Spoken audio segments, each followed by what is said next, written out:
El día de hoy me complace presentar a Miguel Castilla, exministro de Economía del país, que de alguna manera queremos que nos dé su visión con respecto a lo que se viene en el 2025.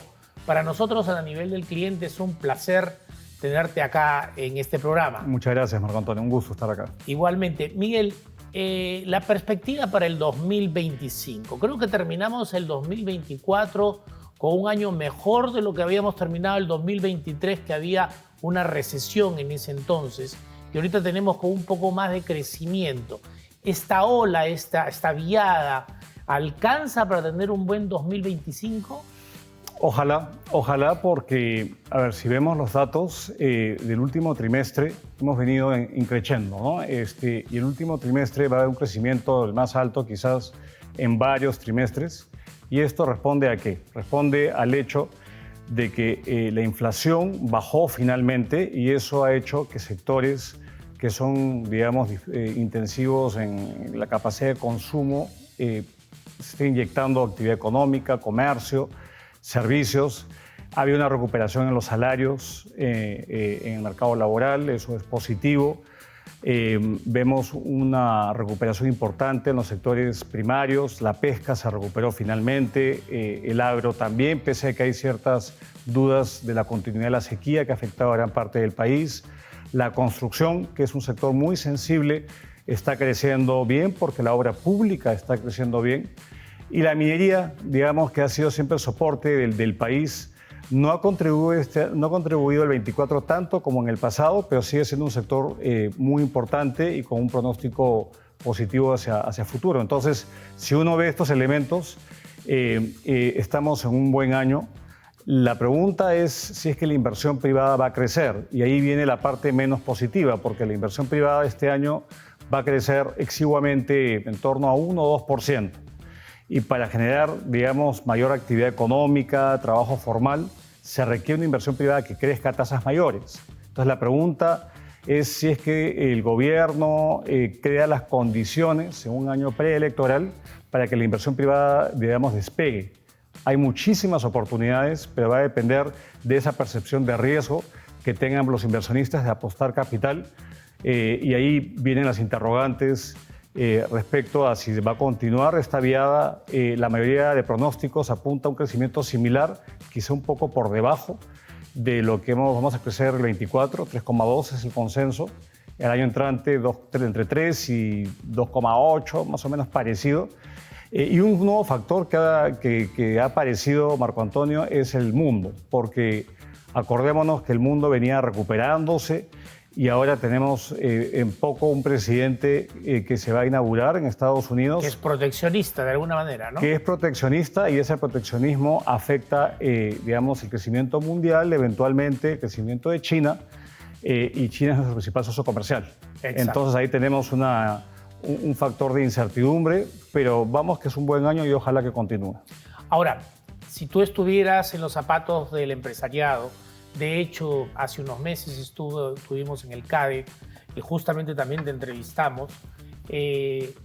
¿Por qué esta incertidumbre cuando todos los elementos de alguna forma son positivos y tenemos esta viada? Un inversionista o un empresario no debería decir, oye, me subo a esta ola.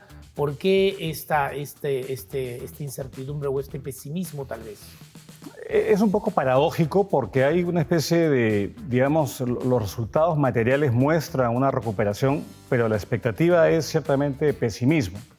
Y yo creo que hay un par de factores que explican eso. Hay como dudas respecto a la estabilidad, tanto política como la estabilidad en las reglas del juego, por un lado.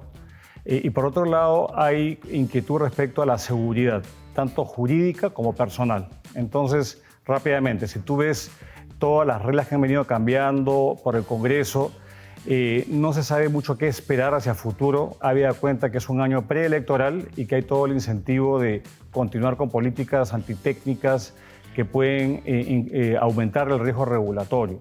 A lo que se suma una altísima tasa de rotación de autoridades y un gobierno muy débil, avasallado por el Congreso, y eso es un problema. Y respecto a la seguridad, estamos en una ola de delincuencia, de extorsión muy grave que no encuentra solución y eso de alguna forma le quita liquidez a las empresas para poder seguir invirtiendo porque tienen que dedicarle recursos a la seguridad o simplemente están sujetos a la extorsión. Muchos negocios del país. Claro, sobre todo las microempresas y las pequeñas, ¿no? Nosotros, de hecho, acabamos de culminar un estudio que va a ser publicado ahora en un par de semanas, donde en Lima hemos hecho un levantamiento de cuánto cuesta la extorsión a los pequeños emprendimientos, pequeños comercios, restaurantes, bodegas, y no es trivial los montos que se pierden ante la inseguridad. Y hay distintas modalidades, aparte de la extorsión, que son fundamentales. Y lo otro, obviamente, es la seguridad jurídica, porque uno no invierte en un país donde las reglas no se cumplen o donde los contratos no se honran. Entonces, tenemos que, por ejemplo, en el ámbito tributario, hay muchas controversias entre los contribuyentes y SUNAT que no están llegando a buen puerto y están llegando incluso a controversias internacionales. Entonces, todo este ambiente enrarecido, y sin mencionar de que entramos dentro de pocos meses a la fase preelectoral, donde todo tiende a paralizarse, le pone, digamos, un límite a cuánto se puede crecer. Claro. Entonces, si es que esto se lograra, digamos, de alguna forma disipar, podríamos ciertamente crecer a tasas muy superiores a lo que hemos venido, digamos, al 3% o 3,5% que estamos hoy día estacionados.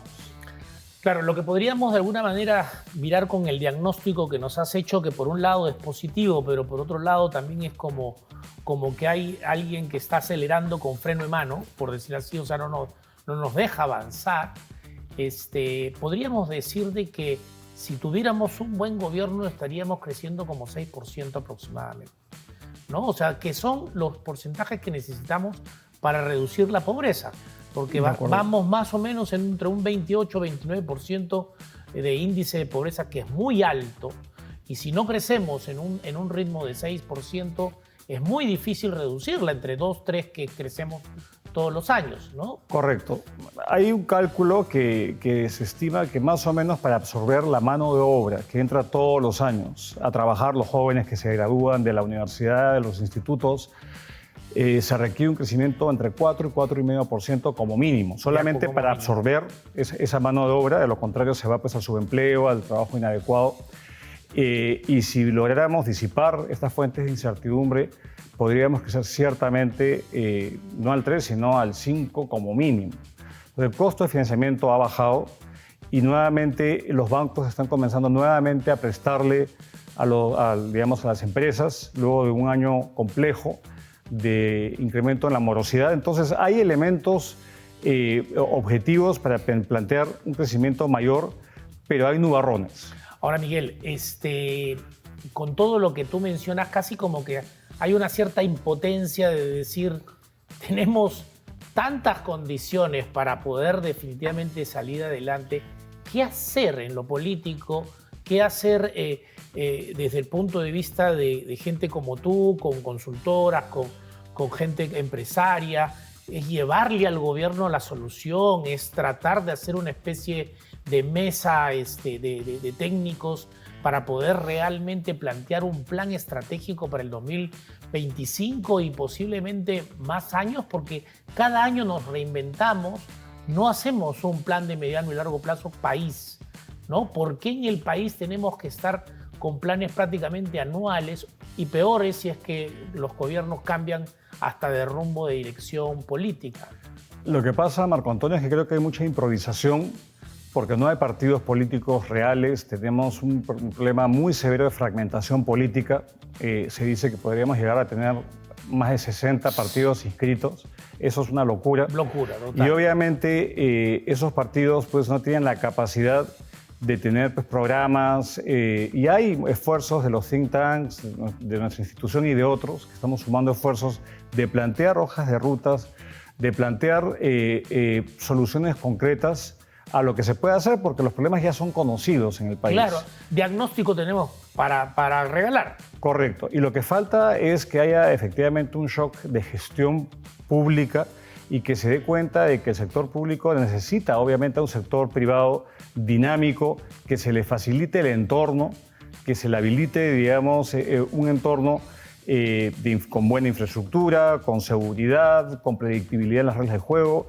Y va a surgir. El Perú tiene una capacidad de rebote espectacular, lo vimos después de la pandemia, y no hay nada que digamos, apunta a lo contrario. Tenemos una clase empresarial sumamente resiliente y una fuerza laboral que se adapta. Y unos emprendedores que están ahí luchándola todos los días, ¿no? Así es, así es. Ahora, el mercado informal, que es algo que también se habla mucho, el 88% de una encuesta de los informales quieren ser formales.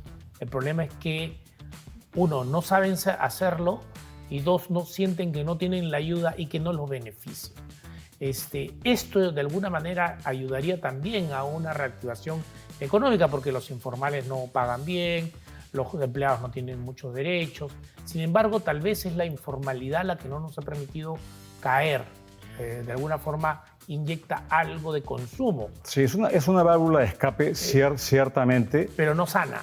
No. Y obviamente un trabajo informal es precario por definición. Por definición. Entonces hay mucha gente que tiene que agenciárselas día a día para poder generar suficientes ingresos. Exacto. Y claro, uno dice, ¿por qué esto persiste? Y yo creo que hay un par de factores. Uno es que hay todos los incentivos para que una empresa se quede de tamaño pequeño. Es muy costoso el crecimiento de una microempresa a una pequeña y a una mediana empresa, porque el costo de la formalidad es muy elevado en términos de la legislación tributaria. Laboral, todos los permisos que tienen que llevar. Entonces, es muy costoso y muchos prefieren quedarse muy chiquitos para estar en un régimen, digamos, de menor imposición o simplemente debajo del radar, por un lado. Y por otro lado, como bien dices, el incentivo es racional. Mejor me quedo, digamos, informal a tener que lidiar pues, con la SUNAFIL, a tener que lidiar pues, con la SUNAT. Y no hay contraprestación, porque uno es formal en tanto reciba un beneficio de esa formalidad. Y vemos cómo está la infraestructura, cómo está la inseguridad, la calidad de los servicios básicos. Y dice, bueno, ¿para qué yo voy a pagar mis impuestos o carga social si no recibo nada a cambio? Entonces, eso es un problema muy serio. Según el Banco Interamericano de Desarrollo, por ejemplo, se ha calculado que la carga regulatoria en nuestro país, que es asfixiante, explica más o menos 25 puntos porcentuales del exceso de informalidad que tenemos. Vale decir que si tuviéramos una carga razonable, en lugar de tener el 80 y tantos % de informalidad, tendríamos un poco más del 50%. ¿Y eso por qué es importante? Porque el trabajo formal es más productivo, paga más y obviamente es una sociedad mucho más resiliente cuando hay shocks. La pandemia nos afectó tanto porque los informales pues, no tenían digamos, ningún tipo de colchón que les permitiera pues, solventar este tipo de disrupciones. Entonces, es un tema serio. Y lamentablemente las soluciones pues, no se dan porque son muy políticamente costosas de llegar a consensos en materia laboral y muchos defienden feudos, ¿no es cierto? Entonces yo creo que es un tema absolutamente central en la agenda de reformas pendiente en el país. Miguel, yo tenía algunos datos. 52% de los trabajadores no están en planilla y no tienen beneficios, justamente hablando del tema informal. 46% de alguna manera temen pagar impuestos y provisionar les quita liquidez, este esquema de que hay que provisionar todo en la parte contable. 61% considera que no es bueno ser formal por la gran tramitología y las trabas por licencia y por el abuso a las municipalidades, y 31% de las empresas informales se sienten discriminadas de alguna manera, tampoco tienen mucho acceso al sistema financiero. Entonces, este tema de la parte informal o este tema de la microempresa, ¿por qué no está en agenda, tanto en la parte tributaria? Deben haber otros países y otras realidades que han hecho que este 98.8% que se nombra de microempresa y de pequeña empresa sea mayor, ¿no? De hecho, cuando una micro o pequeña empresa crece, abre otra pequeña empresa para justamente, de alguna manera, echa la ley, echa la trampa, no tener más carga tributaria. ¿por qué crees tú que has estado dentro del Estado, que has estado dentro del gobierno, no se analiza esto y se cambia?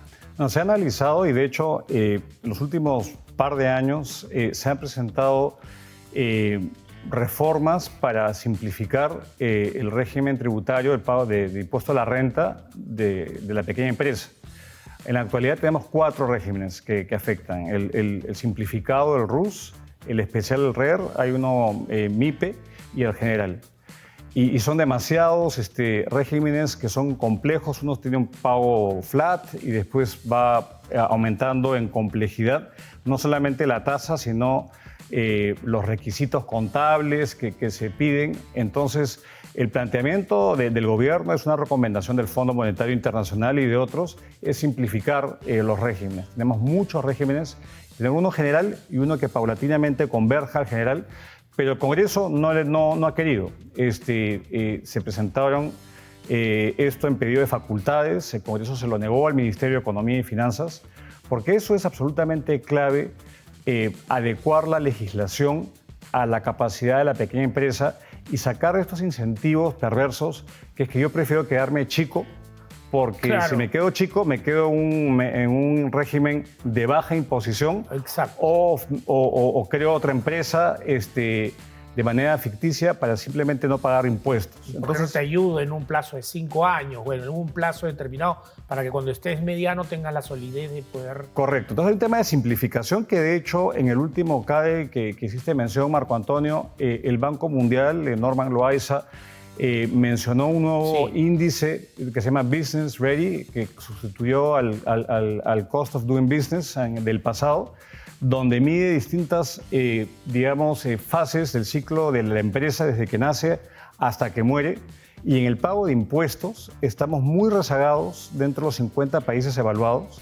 Entonces no es fácil pagar impuestos y tenemos lamentablemente un fisco que ha gastado más de la cuenta y que está... Ahorita estamos en un déficit fiscal. En un déficit fiscal que vamos a incumplir las reglas fiscales, los topes, digamos, que teníamos de déficit, y un gobierno angurriento por exprimir a los contribuyentes. Entonces, esto, digamos, no se está usando la proporcionalidad de llegar a este esquema, digamos, a esta base de empresas pequeñas. Y tú has mencionado algo que es muy importante, que no solamente está el tema tributario, sino está el tema laboral, que es una vaca sagrada que en este país pues, no se menciona, porque los costos no salariales son enormes en el país.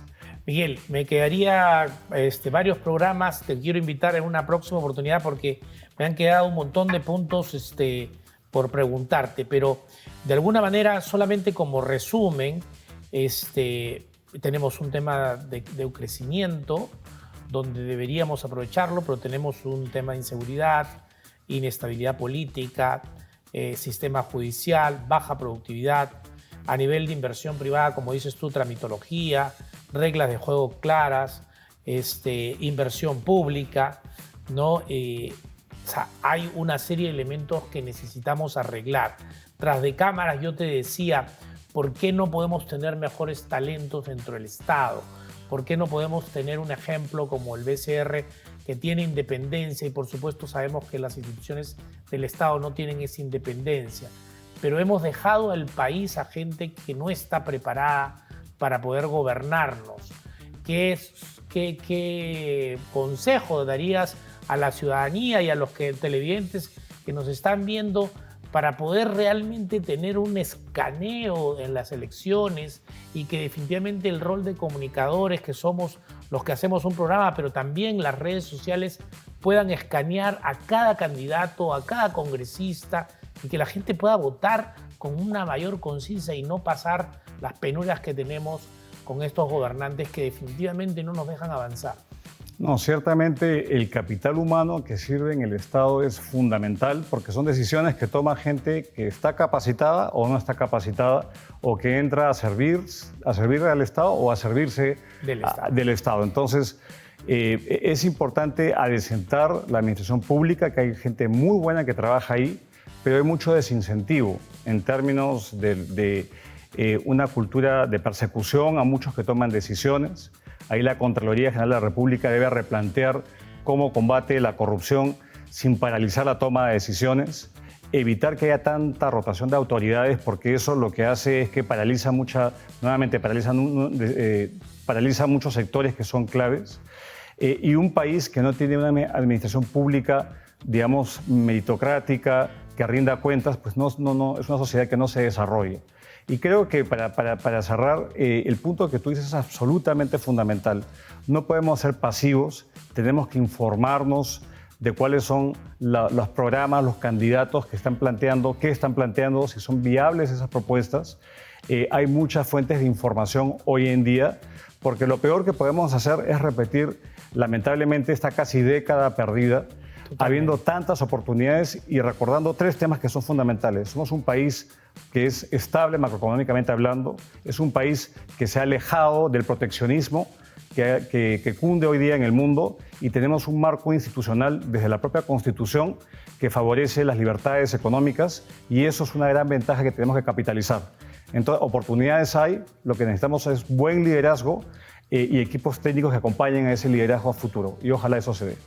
Miguel, te agradezco muchísimo de haber estado acá en el programa El Cliente, y realmente espero tenerte una próxima oportunidad, tal vez cerrando el primer trimestre del 2025, para analizar cómo esta ola de alguna forma nos puede seguir acompañando de mejoras, ser un poquito más optimistas, corrigiendo todo lo que justamente tú has mencionado. Muchísimas gracias. Muy amable. Felices fiestas. Felices fiestas.